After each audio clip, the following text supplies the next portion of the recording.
Olá pessoal, hoje nós vamos falar aqui sobre as principais doenças ortopédicas, né, que acometem aí o sistema esquelético e o sistema articular, tá? Lembrando que para a gente dar início às patologias, nós precisamos entender ou relembrar, né, a anatomia das articulações. Então, para eu ter uma articulação, eu preciso ter o sistema esquelético, o sistema articular e o sistema muscular.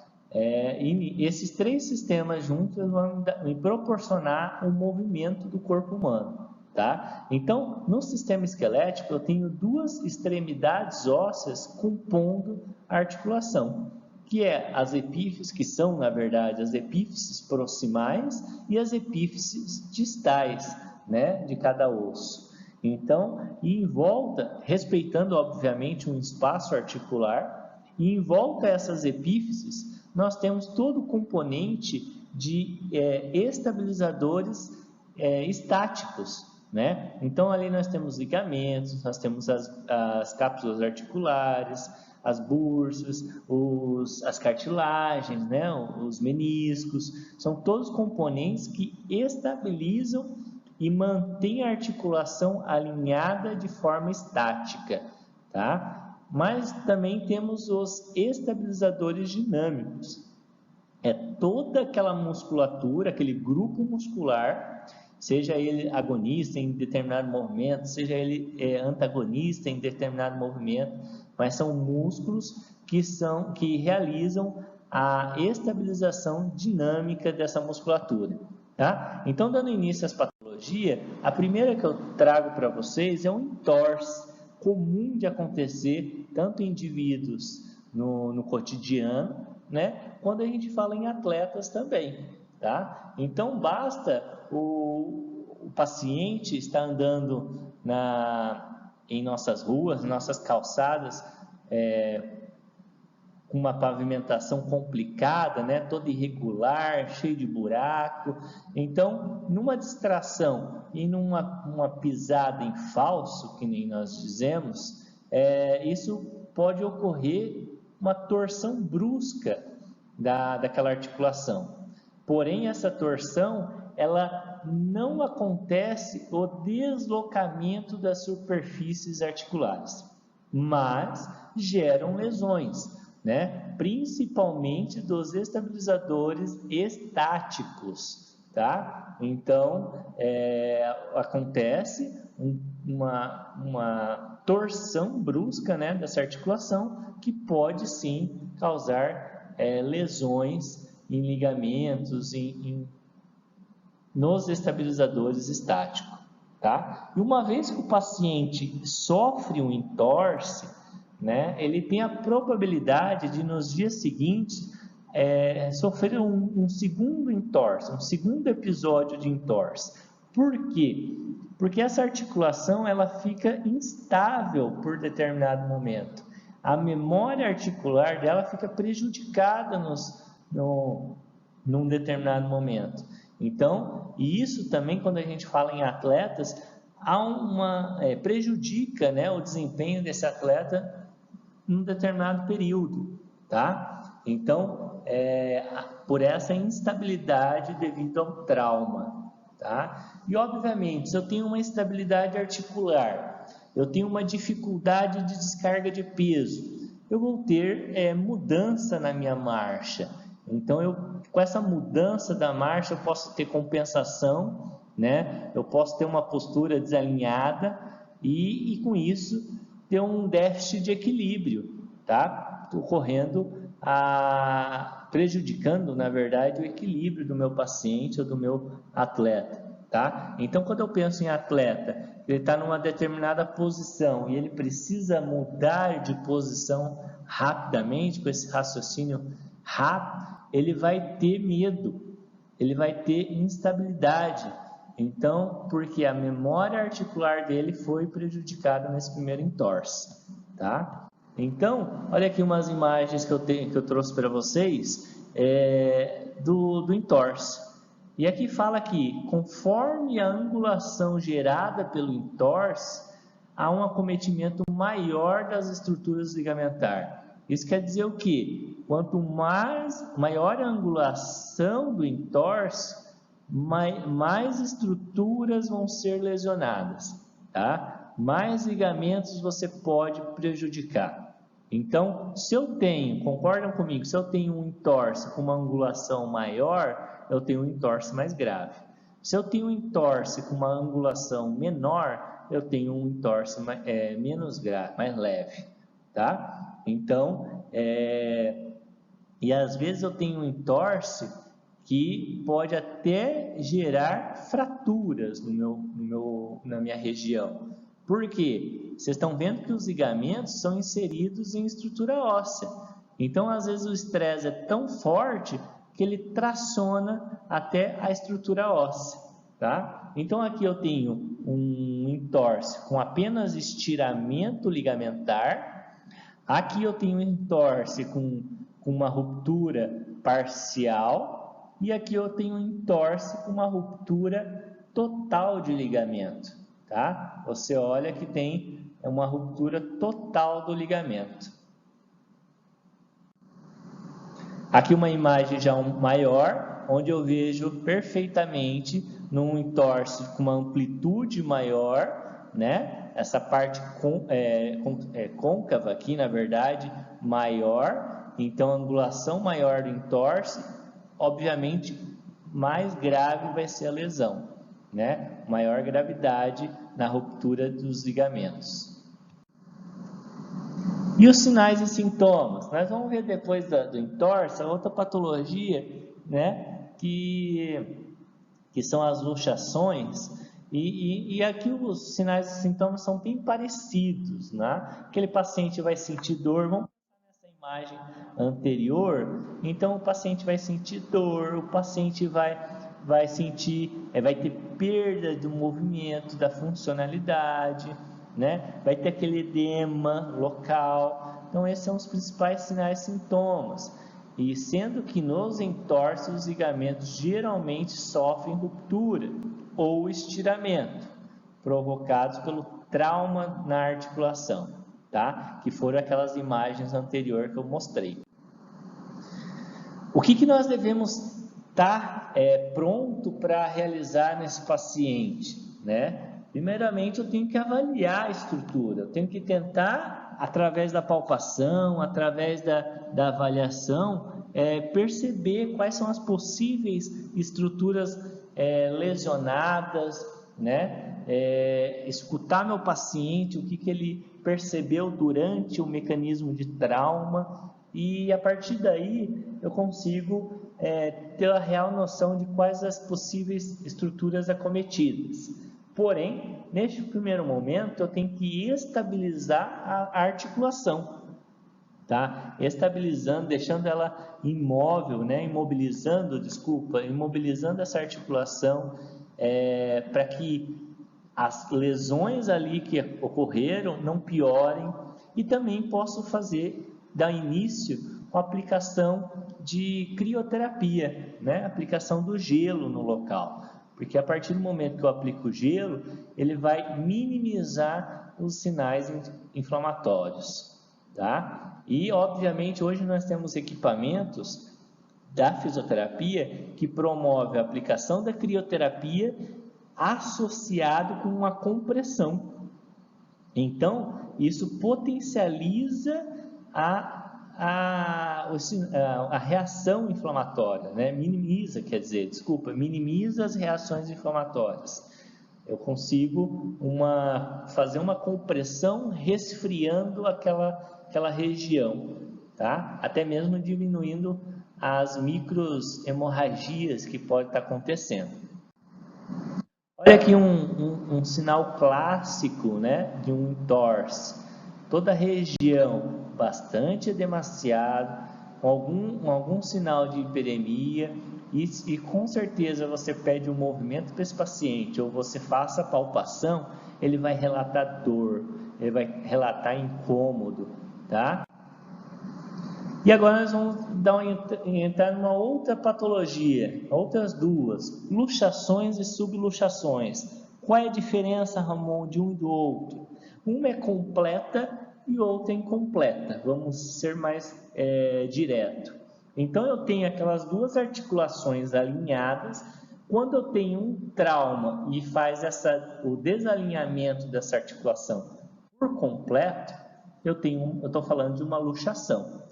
Agora, se essa extremidade óssea fica parcialmente fora da articulação e parcialmente dentro da articulação, eu tenho uma subluxação, tá? Fazendo com que as superfícies articulares percam contato entre si. Então, ela desalinha, tá? Ou totalmente ou parcialmente. Então, vamos lá, vamos conceituar. São lesões que acontecem por trauma direto ou indireto de grande energia, causando o deslocamento das estruturas da articulação, fazendo com que haja a perda total da congruência articular nas luxações e parcial nas subluxações, tá? Então, foi aquilo que eu comentei. Então, olha o detalhe, ela pode ser por trauma direto ou trauma indireto. Mais para frente, nós vamos falar um pouquinho sobre isso. No momento da luxação, dependendo da energia do trauma, podem ser lesionados os ossos, os ligamentos, as cartilagens, cápsula articular, vasos e nervos. Olha, nós estamos falando de estabilizadores estáticos, né? E sistema esquelético, tá? Lembra que eu falei lá nos primeiros slides que o ligamento, alguma desses estabilizadores estáticos são fixos em ossos. Então, dependendo do estresse, dependendo do trauma que realiza, ele pode tracionar, realizar uma tração óssea, gerando uma fratura, tá? Então, já nas subluxações, as lesões podem ou não ocorrer de maneira mais branda. Por isso, no atendimento de emergência, todo cuidado é pouco no manuseio para preservar essas estruturas.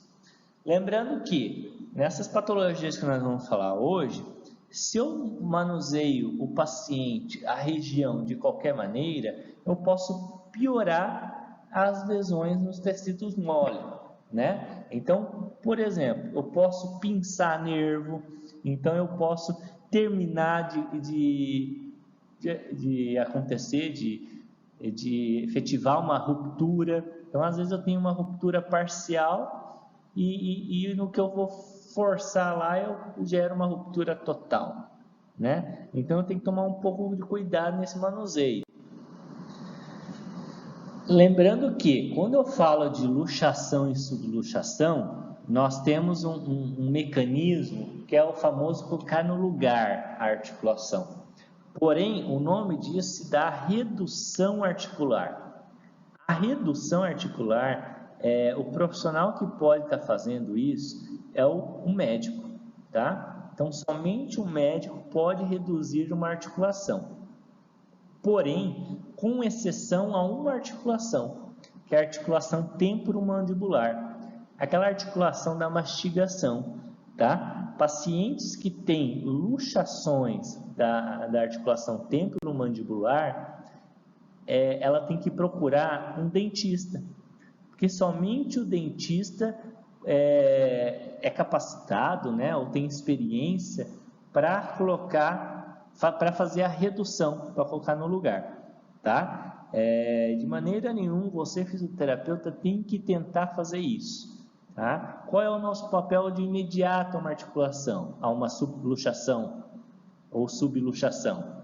Estabilizar a articulação, resfriar ou fazer a crioterapia naquela articulação e encaminhar para um pronto atendimento, onde vão fazer a redução no paciente. Quando eu falo em atletas, né, a gente que assiste pela TV alguns esportes, eu já acompanhei diversas vezes, o atleta realiza ou faz uma luxação, né, durante a competição, aí a própria equipe médica reduz na hora e o atleta retorna às atividades, né? Então, a redução pode ser feita dentro do ambiente da prática esportiva daquele atleta, tá? Desde que não tenha gerado uma gravidade maior de luxação, tá? Com lesões mais complicadas. Aí esse atleta precisa ser acompanhado com a unidade hospitalar, ser avaliado melhor, realizar alguns exames de imagem, né? E a partir daí fazer repouso, começar o tratamento, ok? Então, as articulações mais comuns de sofrerem uma luxação, uma subluxação. Nós temos ombro, que a maioria realiza luxação de ombro, cotovelo e quadril, né? São as três principais articulações. Quadril, o risco, por exemplo, o paciente que fez artroplastia durante a reabilitação tem um grande risco de realizar luxação e subluxação, tá? Então, o fisioterapeuta, durante a reabilitação, no pós-operatório de artroplastia, tem que tomar muito cuidado com isso, porque ele pode gerar uma luxação daquela articulação, tá? E como eu falei anteriormente, ela pode ocorrer de trauma direto ou indireto, com quedas ou por contrações musculares intensas, tá? Lá na morfo, na anatomia, vocês lembram que o músculo ele tem o seu ponto de inserção e o seu ponto de origem.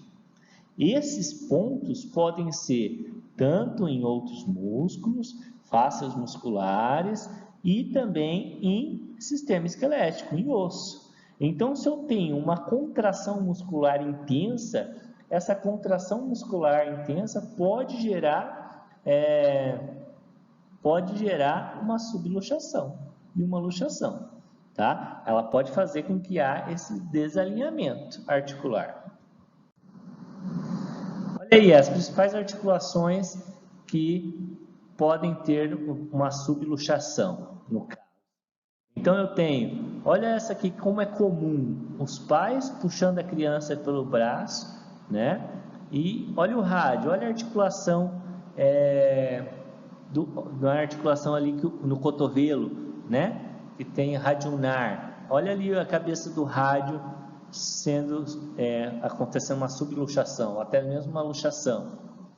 Na queda, quando nós vamos cair, nós temos um reflexo de apoio, né? E neste reflexo de apoio, nós podemos gerar uma outra luxação ali com a ulna e com o húmero, tá? Então, nós temos o húmero lunar, então nós podemos cometer essa articulação.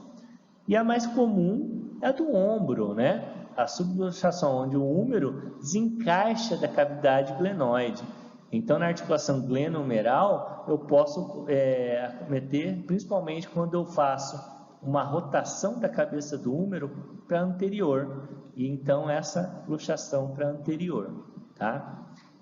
Tem bastante casos daqueles circenses, né? Aquelas pessoas que trabalham no circo, que eles fazem aquela de entrar dentro de uma caixa, né? Os homens elásticos que falam.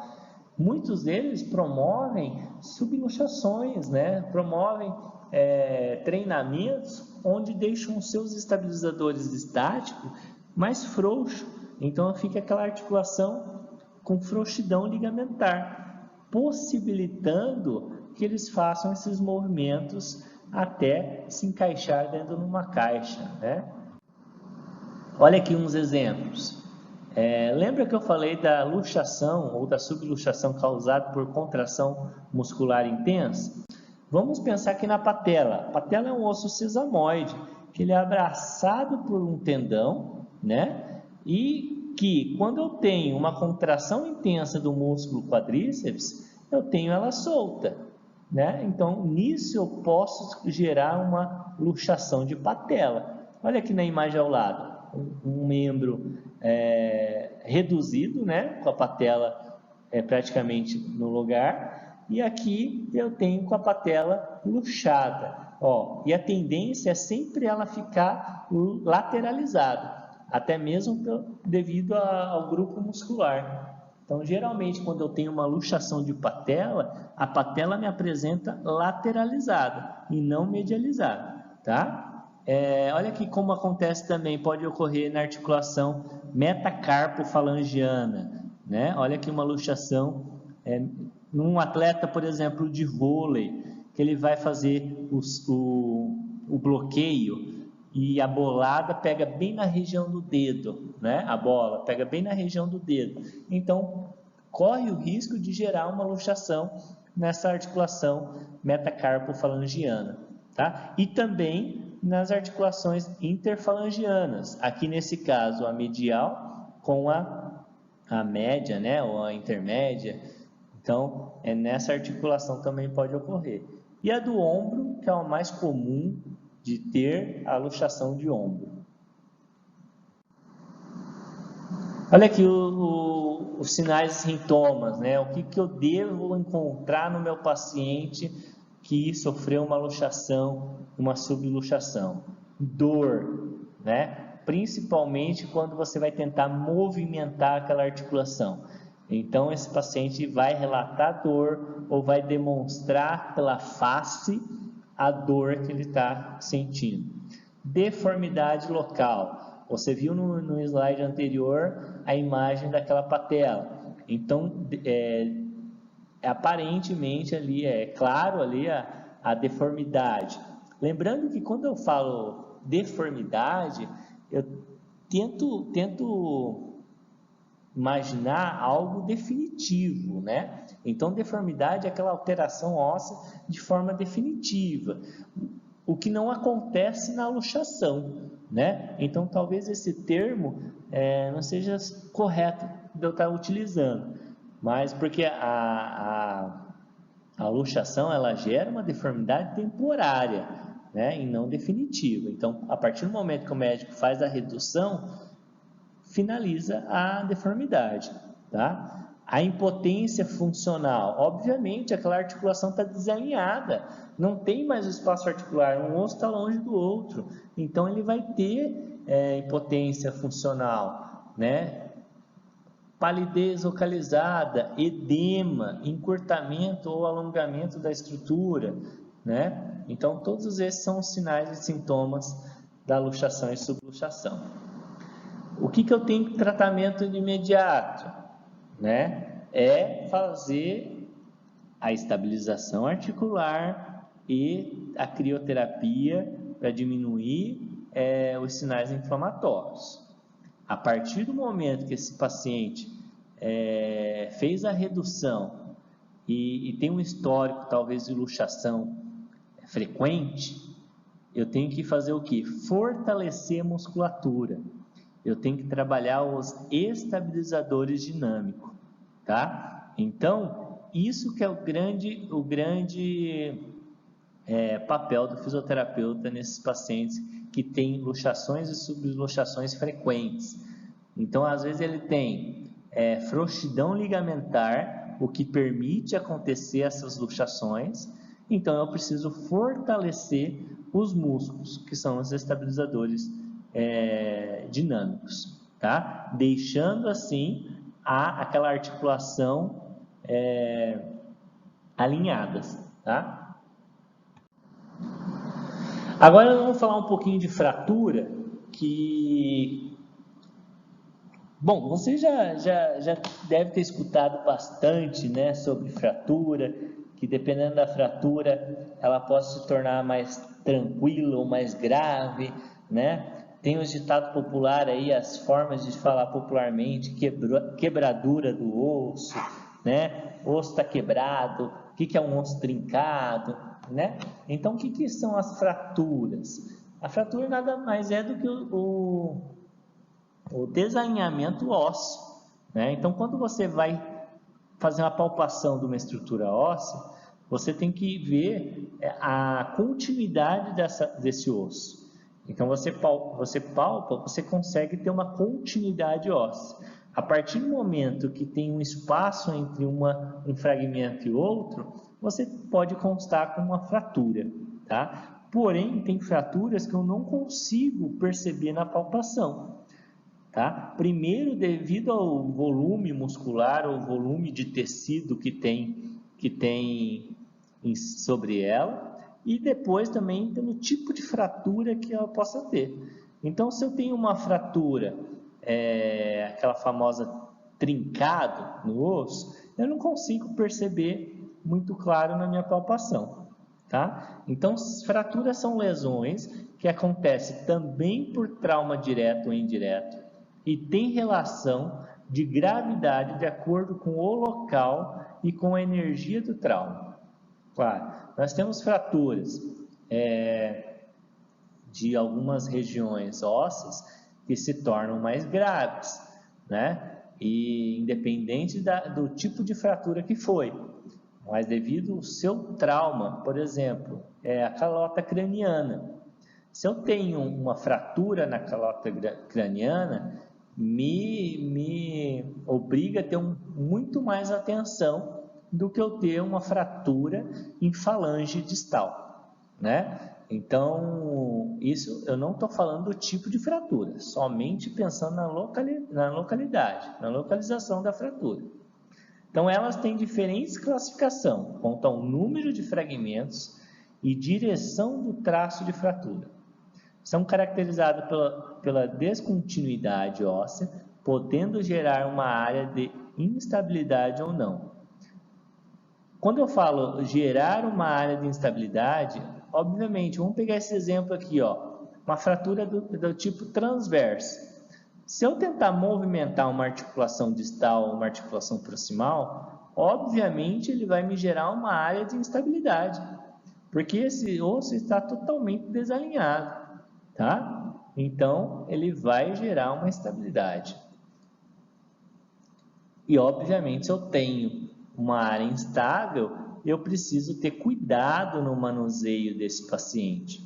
Vamos pensar aqui num paciente que tem uma fratura de fêmur, como aqui na figura, no formato espiral, tá? Se eu não tenho cuidado desse manuseio, olha aqui como ele fica uma parte do osso pontiaguda. Essa região do osso, ele pode servir até como uma ponta de faca, né? Rasgando todos os tecidos mole que ali próximo consta, tá? Então, nós temos que tomar cuidado com isso. Então, ela pode ocorrer tanto por traumas, quanto por diminuição da resistência do osso. É definida pela perda ou ruptura completa ou incompleta da continuidade óssea. São classificados de acordo com o tipo de ruptura óssea, que nem aqui, ó. Aqui fala os tipos de fratura, tá? Se ela é completa, se ela é incompleta, cominutiva, fratura em galho verde, impactada, por avulsão, fadiga ou estresse, ou patológica, tá? Aqui, ó, vamos por avulsão. A fratura ocorre por uma ação de tração do músculo e exercício sobre o ponto de fixação no osso. Então, essa fratura é talvez causada por uma contração muscular intensa, tá? Podendo gerar essa fratura. E a classificação aberta e fechada, né? A classificação aberta, a fratura exposta, né, ou aberta, ela é mais perigosa. A fratura fechada, ela é menos perigosa? Nem sempre. Às vezes eu tenho uma fratura fechada, que ela pode ter lesão vascular, que pode gerar uma hemorragia importante, e nós, durante a avaliação, quando eu falo nós, toda a equipe clínica, demorar a perceber essa hemorragia, o paciente vira óbito, tá? Então, dependendo da fratura fechada, ela pode ser muito mais perigosa do que uma fratura aberta. Agora, por que a fratura aberta ela se torna preocupante? Porque, ó, o formato osso, ele vai rasgando toda a estrutura de tecido mole, tá? E além disso, ela fica uma porta aberta para a infecção.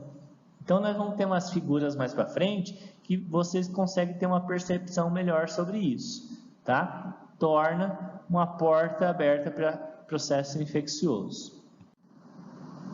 Então, ó, além da classificação dos tipos de fratura, ainda é importante avaliar em uma radiografia alguns detalhes, como localização da fratura e sua extensão.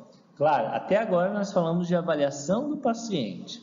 A avaliação de lesões com as ferramentas que nós temos, sem ser os exames complementares.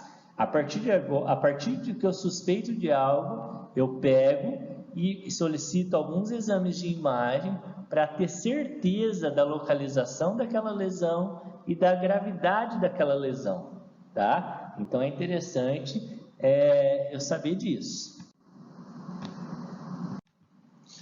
Então, depois que acontece toda a fratura, né, daquele meu paciente que eu avaliei através das minhas ferramentas manuais,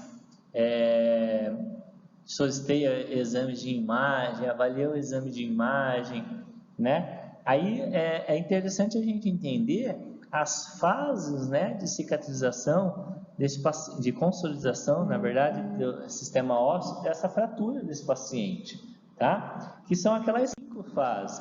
Então, nós temos a fase hemorrágica, né? Nós temos a fase hemorrágica, a fase inflamatória, nós temos também a fase de formação de calo ósseo mole, a fase de formação de calo ósseo duro, né? A fase de remodelagem. Isso tudo eu preciso entender, até mesmo para eu talvez usar algum mecanismo de tratamento que potencializa essas fases, né? Então, é interessante eu entender e dominar toda essa questão, as fases de consolidação óssea, tá? Então, olha aqui a imagem típica de uma... Vocês conseguem perceber que não tem o alinhamento ósseo, né? Aqui é uma lesão, uma fratura, no caso de tíbia e fíbula, ela é fechada, né? E vocês percebam que ela tem uma imagem forte ao redor, então é um paciente que possui gesso nesse membro, tá? E qual seria o tratamento para esse paciente? Eu encaminho para a minha clínica para eu começar a reabilitar esse paciente nesse estado, né? De forma alguma, né? Então, olha aqui, ó. Olha que eu falei daquela imagem de fratura aberta. Olha como fica exposto para um processo infeccioso, né? Então, o risco desse paciente ter um processo infeccioso é muito grande, tá? Eu já vi pacientes que chegou até evoluir para uma amputação devido à dificuldade de cicatrização e por ter infectado, né? Então, se eu não me engano, era um paciente diabético que já tem uma dificuldade maior de cicatrização. E olha a fratura de membro superior fechada, né? Olha aqui, radiúna, ó, totalmente desalinhado, um até mais, né, que o outro. Então, são alguns tipos. E olha aqui o tratamento que eu falei. Obviamente, enquanto estiver fraturado, o fisioterapeuta não pode fazer exercícios de grande amplitude. Ah, Ramon, então enquanto o paciente não fizer a cirurgia, eu não posso atender? Não, não é isso que eu estou falando. A fisioterapia, ela entra sim no pré-operatório, tá? Você preserva as outras articulações, você gera analgesia no paciente, você consegue estimular contração muscular sem movimento articular, você consegue estimular o processo de cicatrização, da consolidação óssea, tá? Então, nós atuamos sim no pré-operatório desses casos de fratura. Então, aí o paciente, o cirurgião ortopédico, fez o procedimento cirúrgico. Antigamente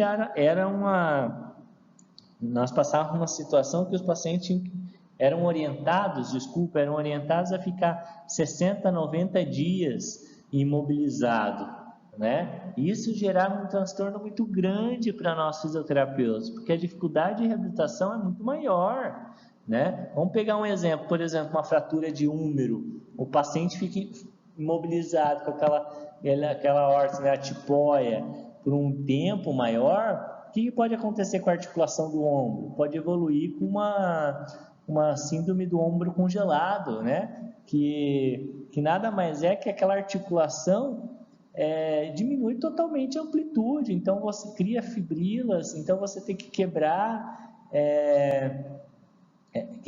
fazer movimentos forçados o paciente vai sentir dor até você ganhar amplitude de movimento, tá? E depois então o pós-operatório pode ser imediato. Se você trabalha no hospital, na enfermaria do hospital, você já começa o atendimento lá na enfermaria com o pós-operatório, com mobilização passiva, com posicionamento, com orientações, tá? Com estímulos elétricos. Então a gente consegue trabalhar esse paciente no pós-operatório imediato, tá? Então olha aqui uma fratura já corrigida, né, numa imagem radiológica, tá? Esse paciente com placas e parafusos, né, depois da cirurgia, a fratura não está consolidada ainda, olha aqui, ó, fragmentos ósseos. Então esse paciente vai ser acompanhado com o tempo com o cirurgião, e até quando começar a consolidação óssea, aí o fisioterapeuta consegue fazer exercícios mais pesados, vamos dizer assim, com amplitudes maiores, tá? Então aqui, ó, no imediato, né? Obviamente você tem que estabilizar aquela articulação, aquela fratura. E é interessante, quando eu estabilizo uma fratura, a gente tem que entender que eu tenho que estabilizar a fratura desde a articulação abaixo da fratura e a articulação acima da fratura. Por quê? Porque nós temos músculos que são biarticulados. Então, um exemplo, eu tenho uma articulação, uma fratura em fêmur, tá? Então, eu tenho que articular quadril e joelho, Ramon, é o ideal. Porque nós temos o quadríceps, que ele é biarticulado, ele faz movimentos tanto de quadril quanto de joelho. Então, se você não estabilizar e ele fazer qualquer um desses movimentos, ele vai gerar um estresse ali no local da fratura, tá? Então, você tem que estabilizar de forma correta e encaminhar, tá, esse paciente para o pronto atendimento até ser estabilizado, ser melhor imobilizada essa fratura, tá? Não tentar de forma alguma colocar uma fratura aberta, colocar o osso no lugar, tá? Porque às vezes quando o osso saiu para o meio externo, ele não lesionou tecido mole, mas aí o sujeito vai lá tentar realinhar a fratura, sai rasgando todo o tecido mole. Então, às vezes, nisso você faz uma ruptura de artéria, de nervo periférico. Então, o que não tinha complicações pode trazer complicações enormes, tá? Então, tomar muito cuidado nessa questão quanto à imobilização. Olha aqui, ó, principalmente quando eu falo de fraturas de coluna, lesão de vértebra, tem que tomar um cuidado maior na imobilização, tá? Não posso ficar virando o paciente para tudo que é lado, que nem um boi no rolete, né? Eu tenho que fazer um movimento sincronizado, em bloco, para que não faça torção naquela lesão e não ocorra de fazer uma lesão medular, tá? Como nós temos muito próximo o sistema nervoso central, a medula espinhal, então qualquer movimento aleatório e não cuidadoso, você pode gerar uma lesão medular, tá? Então nós temos que tomar muito cuidado com isso. E não só, a própria maca, não é simplesmente eu pegar ele direito e jogar no banco de trás do carro, tá? A coluna não vai estar estabilizada. Então a própria prancha tem que ser própria para remoção de pacientes com trauma de coluna, né? Acontece muito da gente ver um motociclista lá jogado no chão, no asfalto, querer ajudar, coloca no carro e leva para o hospital. Aí chega no hospital, passa depois, vê que perdeu todo o movimento do corpo. Então, neste transporte que você faz pensando que está ajudando, você prejudica o seu paciente. Olha lá, aqui eu já estou usando uma imagem de uma ressonância magnética. Olha como eu consigo localizar melhor a lesão, ter uma proporção melhor da lesão, tanto no sistema esquelético, como também dos tecidos moles ao redor, né? Eu vejo o que foi lesionado, eu consigo ter uma noção da parte anterior do corpo da vértebra, da parte posterior do corpo da vértebra, o que realmente aconteceu. Tá? Então, na próxima aula, eu vou estar falando para vocês sobre osteopenia, osteoporose, qual é a diferença de uma e de outra, como que ocorre, como que eu faço o diagnóstico, né? Qual é os meus valores de referência para dizer que é osteopenia, que é osteoporose, tá bom? Mais tarde eu publico a outra aula. Um abração, muito obrigado, até mais!